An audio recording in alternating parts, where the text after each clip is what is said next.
صل على محمد يا رب صل عليه وآله.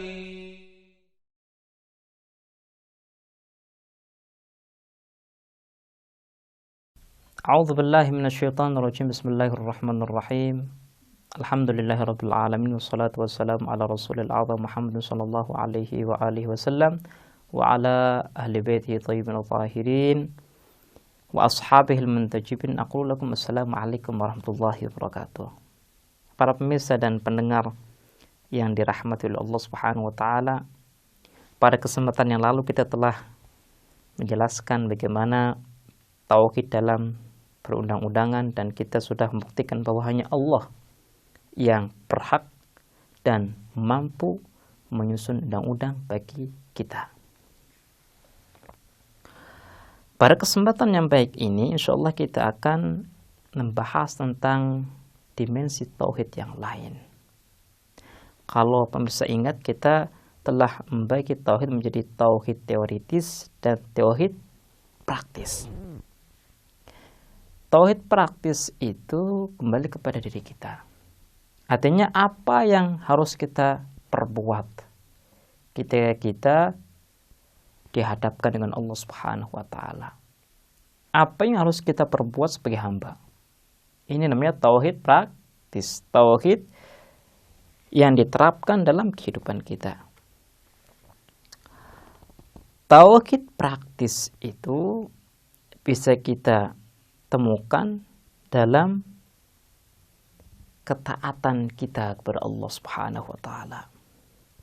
Artinya karena kita adalah zat yang lemah, zat yang membutuhkan kepada bantuan orang lain, zat yang berada di bawah wujud yang sempurna, maka ada satu tuntutan, konsekuensi sebagai hamba, dan itu adalah ketaatan.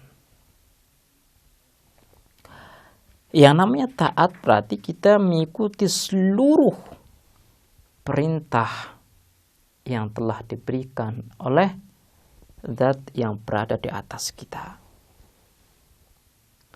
Yang jadi pertanyaan adalah, apakah dalam ketaatan kita harus bertauhid? Artinya kita harus taat kepada satu zat saja. Saya ulangi, taat artinya kita melakukan seluruh perintah satu zat tanpa ada pertanyaan, tanpa ada pengingkaran dan pelanggaran. Jadi kalau seandainya zat tersebut mengatakan kamu harus sujud, kita harus sujud. Kamu harus berjalan, kita harus berjalan. Itu arti taat.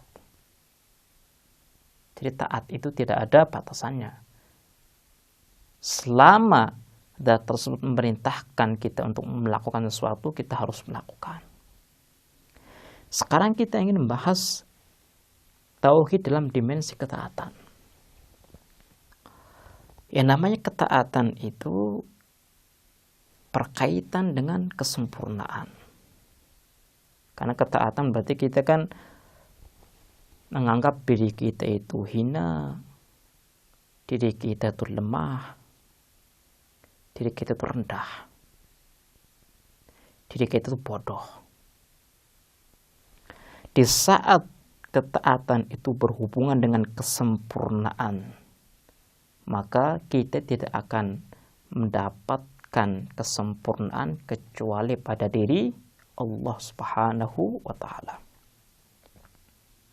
Setelah kita memberikan seluruh hidup kita kepada satu zat,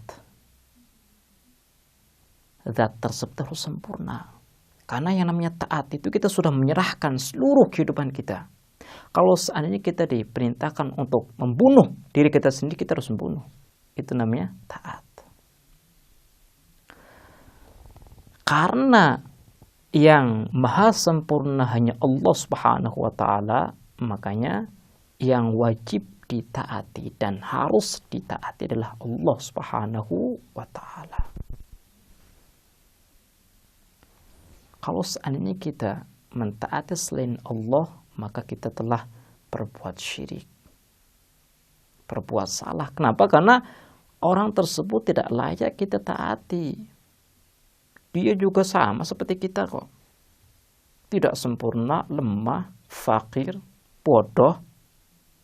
Karena memang hakikat manusia itu kebodohan. Dan kalau seandainya dia memiliki ilmu, ilmu ini itu pemberian dari Zat yang Maha berilmu, dan itu adalah Allah Subhanahu wa taala.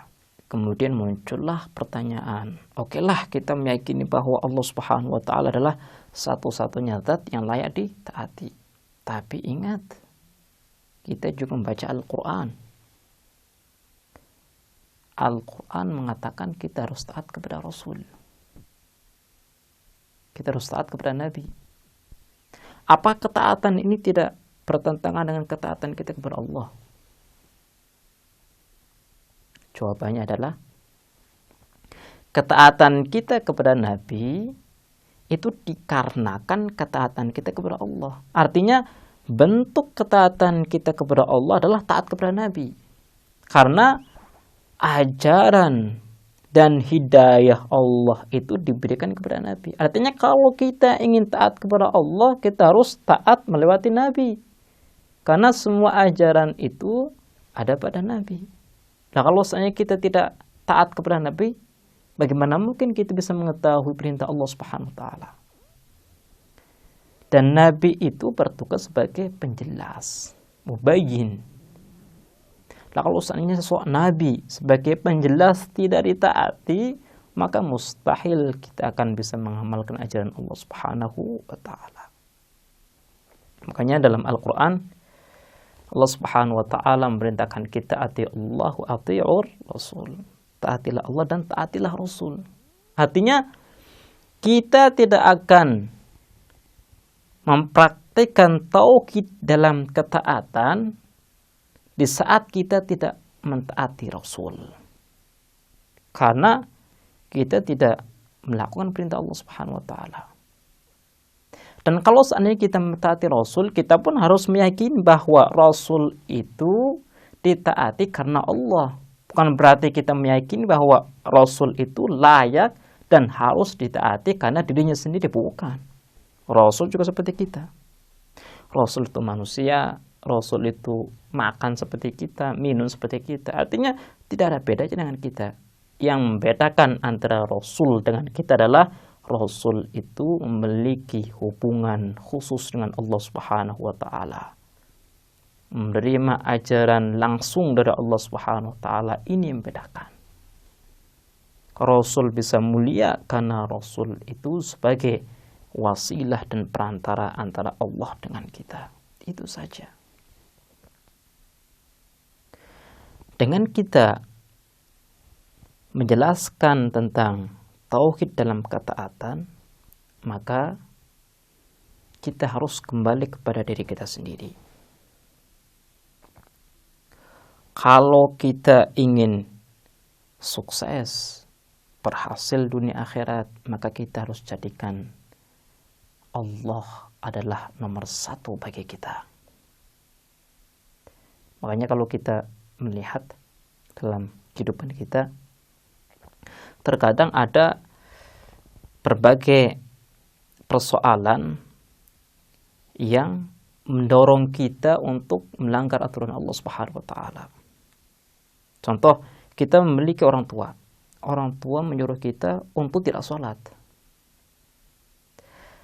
Di saat ini Allah Subhanahu wa taala memberikan solusi kepada kita.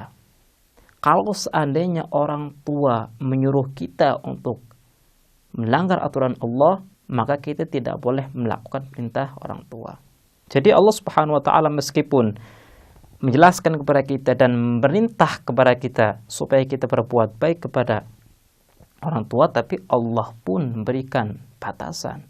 Selama orang tua itu tidak keluar daripada ajaran Allah, perintah Allah, maka kita harus mentaati, maka kita harus melaksanakan perintahnya. Tapi kalau seandainya perintah orang tua kita itu bertentangan dengan perintah Allah, maka perintah Allah yang harus kita kedepankan. Jadi pada hakikatnya sama, ketika kita berbuat baik, berbakti kepada orang tua, kita meyakini bahwa perbuatan ini merupakan bukti dan bentuk ketaatan kita kepada Allah. Jadi karena Allah lah kita berbakti kepada orang tua. Karena kalau kita melihat bahwa apapun yang diberi oleh orang tua itu berasal dari Allah Subhanahu wa taala. Sehingga pada hakikatnya Allah lah yang mengatur kita, Allah lah yang menghidupkan kita, yang memberikan rezeki kepada kita. Pemberi hakiki kehidupan kita, pemberi nafkah kita adalah Allah Subhanahu wa taala, bukan orang tua kita. Orang tua kita sebagai wasilah saja. Makanya dengan kita meyakini bahwa ketaatan mutlak hanya milik Allah Subhanahu wa taala, maka kita harus sadar, harus posisikan diri kita sebagai hamba yang taat.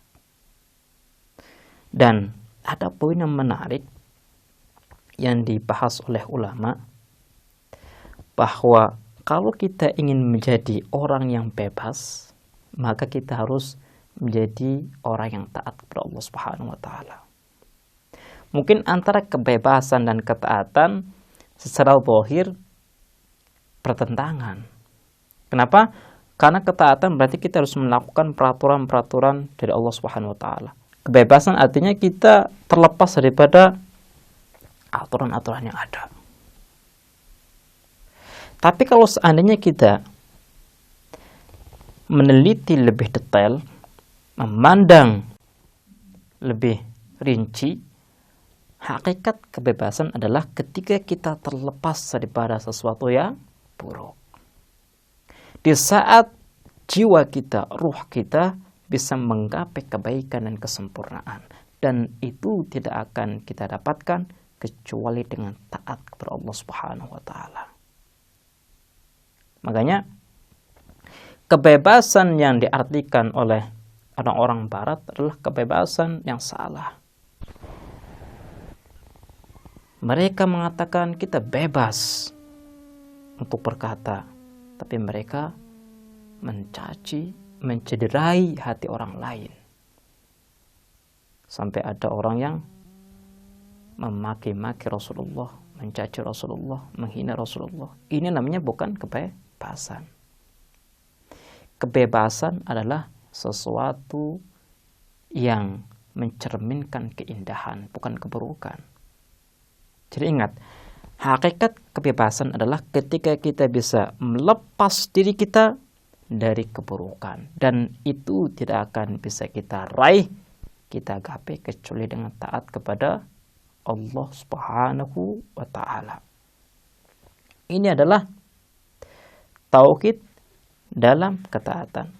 Kemudian ada tauhid yang lain, yaitu tauhid dalam ibadah. Ibadah adalah sikap rendah diri kita kepada zat yang maha sempurna.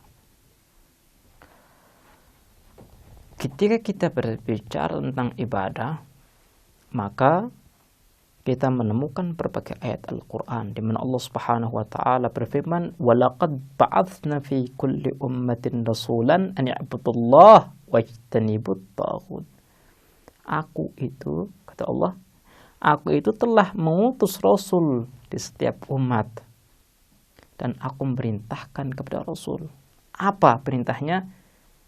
Sembahlah Allah dan jauhilah orang-orang yang zalim. Artinya, ajaran yang ada pada setiap nabi adalah keikhlasan, tauhid, ketaatan, dan berbagai ajaran yang menghubungkan kita dengan Allah Subhanahu wa taala. Tauhid dalam ibadah merupakan satu dimensi amal yang harus kita kuatkan dalam diri kita.